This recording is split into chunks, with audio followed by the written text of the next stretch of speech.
Assalamualaikum warahmatullahi wabarakatuh. Teman-teman, bunda-bunda semua, jumpa lagi dan Teteh akan coba menyambung melanjutkan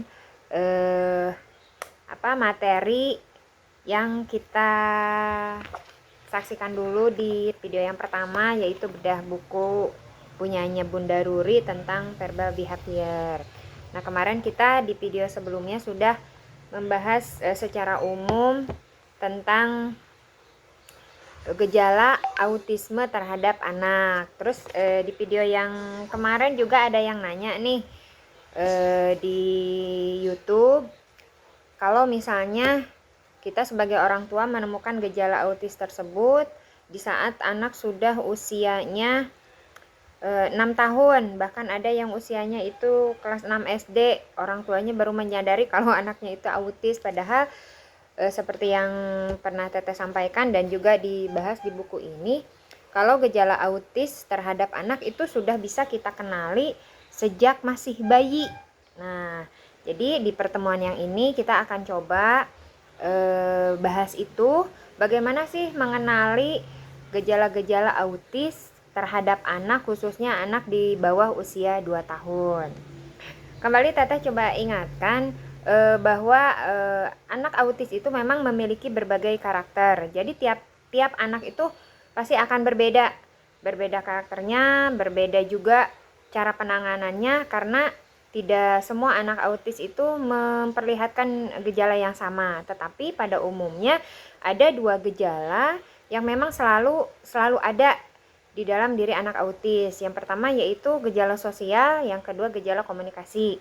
Jadi kita bisa mengenal dari 2 gejala itu, dan ini akan terlihat atau dapat kita kenali di semua anak autis, berapapun usianya, perempuan maupun laki-laki. Dan juga 2 gejala ini memang selalu mendominasi. Nah, jadi gejala-gejala yang lain itu pelengkap, tetapi 2 gejala ini memang selalu ada, pada umumnya ada di anak-anak autis. Nah, bagaimana dengan gejala sosial? Itu kalau kita akan melihat ke usia yang masih di bawah 2 tahun, anggaplah dari usia bayi sekitar 3 bulan ya, 3 bulan itu sudah bisa kita kenali. Bagaimana cara mengenalinya? Di sini ada beberapa gejala yang akan kita lihat atau diperlihatkan oleh bayi tersebut. Untuk gejala sosial, ini yang pertama, biasanya kan kalau kita gendong bayi ya, usia 3 sampai 4 bulan itu dia sudah mulai, badannya tuh sudah mulai keras gitu ya, sudah mulai terisi, enggak lemah tergulai seperti itu. Nah, biasanya anak-anak autis akan memperlihatkan gejala seperti itu secara fisik. Jadi secara fisik dia kalau digendong itu lemas gitu ya, lemah. Kalau digendong, misalnya gendongnya posisinya seperti ini, si pundak itu nggak bisa, si bahu, si pundak ini nggak bisa tegap. Dia akan terkulai, si badannya pun tidak seperti kaki dan tangan pun tidak kuat seperti itu. Tidak terlalu keras, tetapi masih bisa bergerak.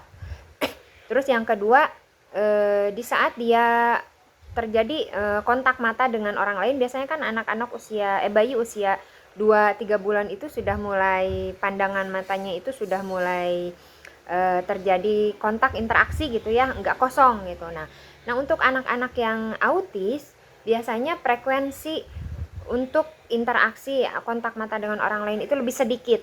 Jadi dia paling selewat gitu. Kalau enggak, berbeda dengan anak-anak atau bayi pada umumnya, kalau misalnya diajak ngobrol atau misalnya ibunya, ayahnya pas menggendong itu dia ngelihat muka lebih lama gitu ya, ada kontak mata. Nah terus yang ketiga, ketertarikan terhadap interaksi sosial itu memang terbatas. Jadi nggak terlalu memberikan respon. Misalnya kalau bayi usia 4 bulan itu kan kalau kita tepuk-tepuk dia akan ngeliat, misalnya ya, kita liatin mainan, matanya akan fokus melihat yang kita pegang. Misalnya kita pegang apapun dia tertarik. Nah kalau bayi-bayi yang ada gejala autis itu tidak memperlihatkan ketertarikan seperti itu. Jadi apapun yang orang tuanya pegang, orang lain perlihatkan, dia nggak terlalu merespon atau nggak terlalu tertarik. Nah, terus juga ketertarikan terhadap orang-orang yang dia kenal.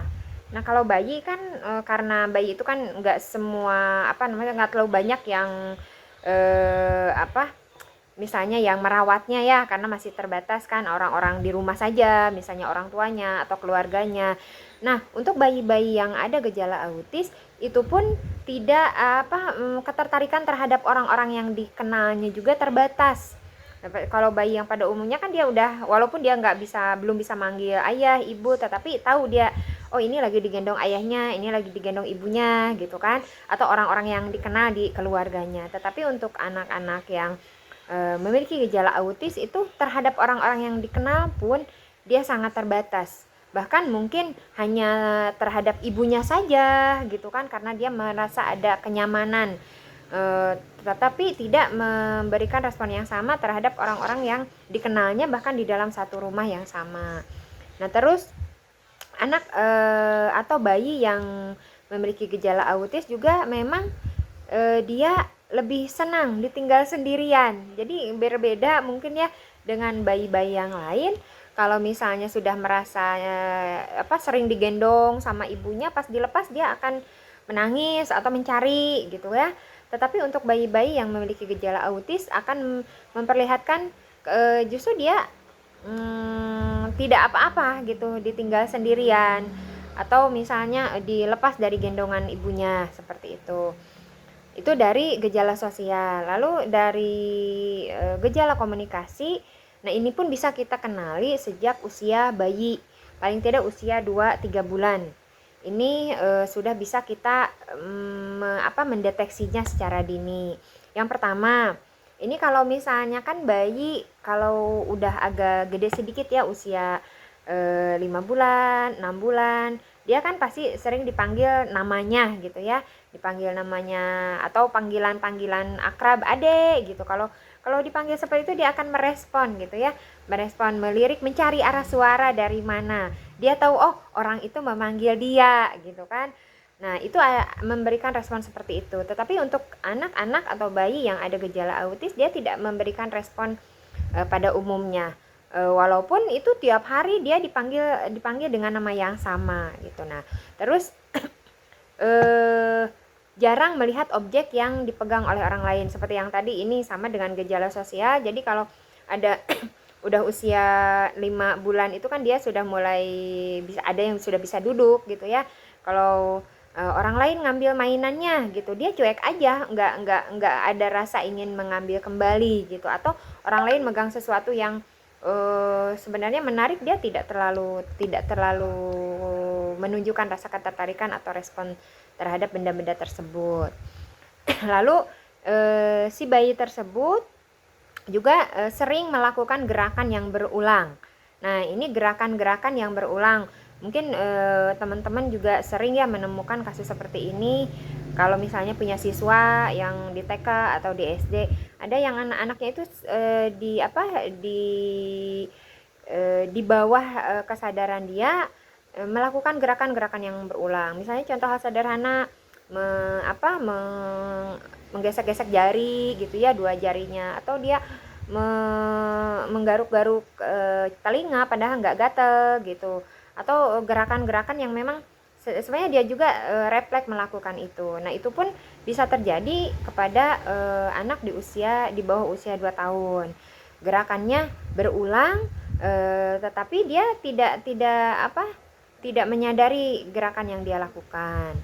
Lalu nah ini kan ada ya usia bayi, kalau tidak salah sekitar usia bayi 5 atau sampai 6 bulan itu ada masa oral. Jadi benda yang yang dipegang atau yang ada di sekitarnya dimasukin aja gitu ya, endot, atau misalnya ada dia nemu pulpen dimasukin, nemu mainan dimasukin ke mulutnya. Nah, itu sebenarnya hal yang wajar karena anak-anak atau di usia bayi itu pasti akan melalui masa oral. Tetapi untuk anak yang memiliki gejala autis ini perilaku seperti ini berlebihan. Jadi artinya di luar kewajaran ya.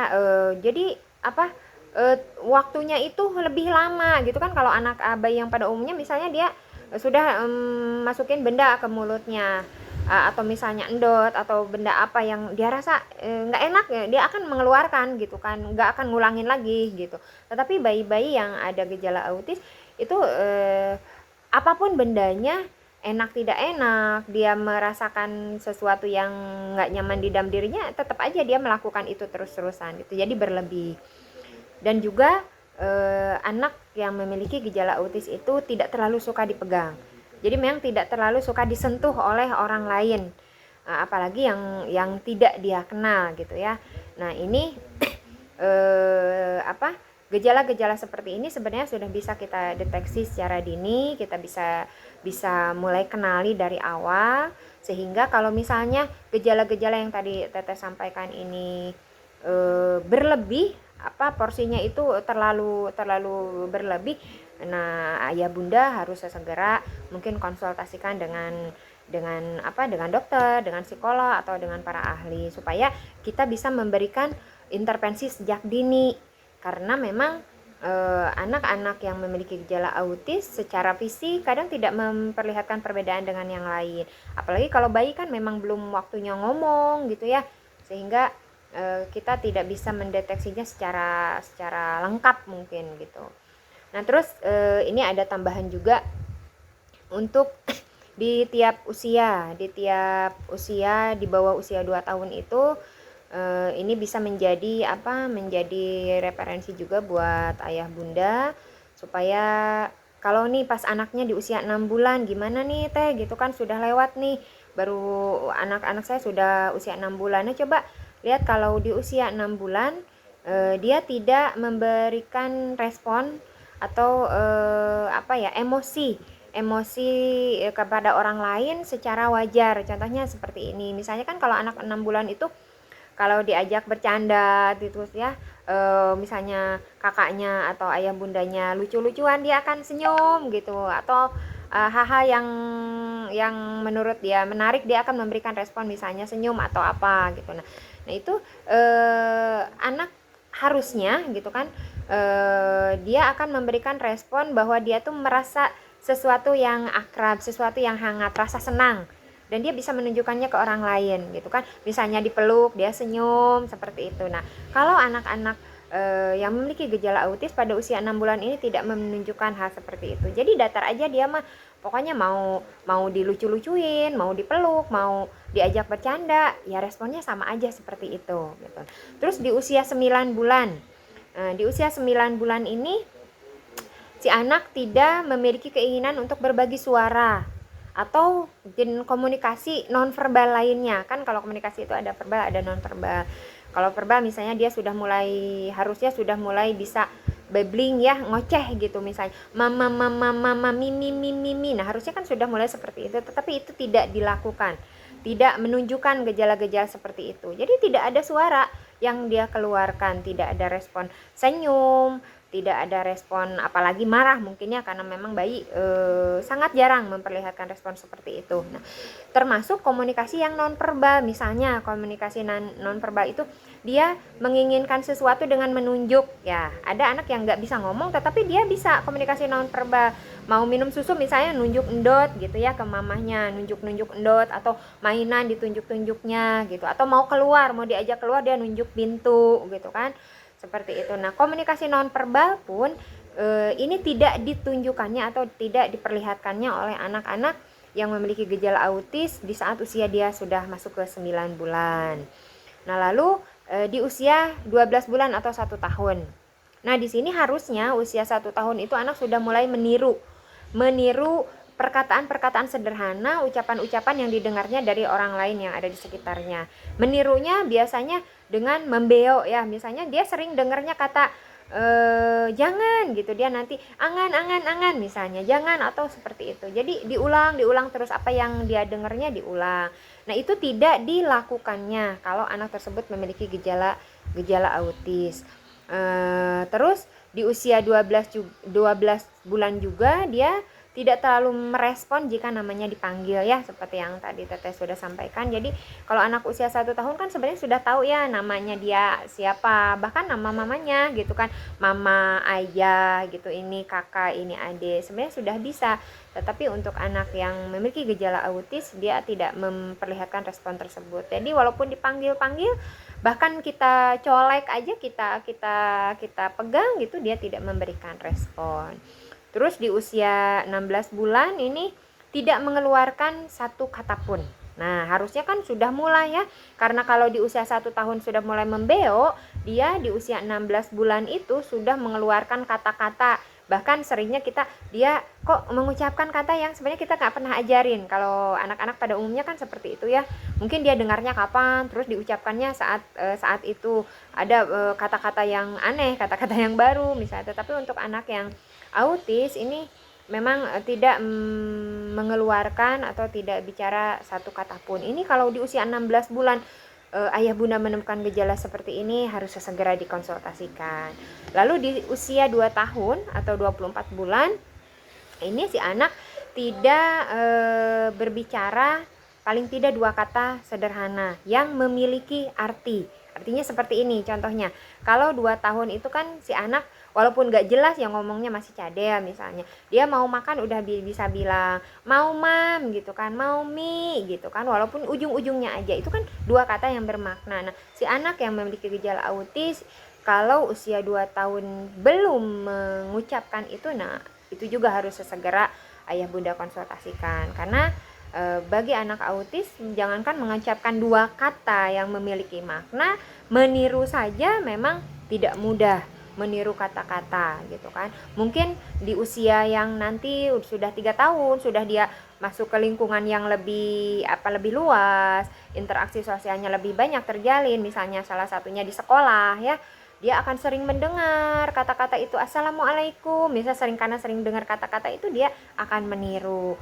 Nah, sehingga yang harus kita lakukan sebagai orang tua, sebisa mungkin kita bisa mendeteksi secara awal, mendeteksi dini di saat anak belum usianya belum terlalu besar gitu ya, usianya belum terlalu gede gitu, sehingga kita pun bisa lebih awal untuk mengintervensinya. Syukur-syukur sebelum usia 2 tahun kita sudah tahu nih, oh anak ini memiliki gejala-gejala tersebut, apa yang harus dilakukan. Sehingga nanti di saat ayah bunda memutuskan untuk memasukkannya ke sekolah, atau misalnya mau diterapi, atau misalnya mau mendatangkan terapis ke rumah, sehingga sudah punya pegangan bahwa ini loh anak saya punya gejala seperti ini. Kan harusnya usia seperti ini sudah bisa apa saja, tetapi tidak. Nah, itu tadi intinya untuk anak-anak yang memiliki gejala autis, 2 gejala sosial dan komunikasi itu memang selalu diperlihatkannya sejak awal. Tinggal kita peka tidak, tinggal kita mau tidak mengamati pertumbuhan dan perkembangan anak-anak kita, supaya kalau memang benar anak kita memiliki gejala autis, kita bisa lebih awal untuk memberikannya layanan, memberikan intervensi yang tepat untuk membantu dia mengejar keterlambatannya. Mungkin itu saja ya ayah bunda, teman-teman, untuk pembahasan materi hari ini. Kita masih mengenal bagaimana cara kita untuk mendeteksi dini gejala-gejala autis, khususnya untuk anak di usia di bawah 2 tahun. Nah, untuk pertanyaan yang ada di video kemarin, bagaimana kita memberikan perlakuan terhadap anak autis yang sudah besar, nanti akan Teteh coba bahas di video selanjutnya. Terima kasih, mudah-mudahan video ini bermanfaat. Kebetulan hari ini hari Minggu, kita masih ada waktu buat libur. Makasih, sehat semua teman-teman. Assalamualaikum warahmatullahi wabarakatuh.